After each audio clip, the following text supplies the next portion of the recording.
দেশনেত্রী বেগম খালেদা জিয়াকে অনেক ভালোবাসি। আমি বড় হয়ে তার মতন হতে চাই। সারিকা ফাতেমা নামে একটি ছোট্ট মেয়ে হুবহু খালেদা জিয়ার মতন সেজে শুধুমাত্র খালেদা জিয়াকে ভালোবেসে সে যশোর থেকে ঢাকা এসেছে। এই মেয়েটির ইচ্ছে সেও একদিন দেশনেত্রী খালেদা জিয়ার মতন হবে।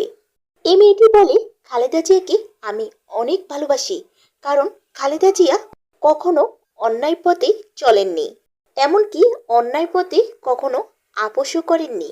এছাড়াও তিনি দেশ ছেড়ে কখনো যাননি এবং সবসময় দেশের মানুষের পাশে দাঁড়িয়েছেন। আমার নাম সারিকা ফাতেমা। আমি আসছি যশোর থেকে। আমি সকাল 6টা থেকে আমি শুনছি খবর দেশনেত্রী বেগম খালেদা জিয়া ইন্তেকাল করেছেন। আমার অনেক কষ্ট লাগে। আমি দেশনেত্রী বেগম খালেদা জিয়াকে অনেক ভালোবাসি। আমি বড় হয়ে তার মতন হতে চাই। তিনি কখনো অন্যের পথে চলেননি, অন্যের পথে কখনো আপোষও করেননি। তিনি দেশ ছেড়ে কখনো যাননি, তিনি দেশের মানুষের পাশে দাঁড়িয়েছেন।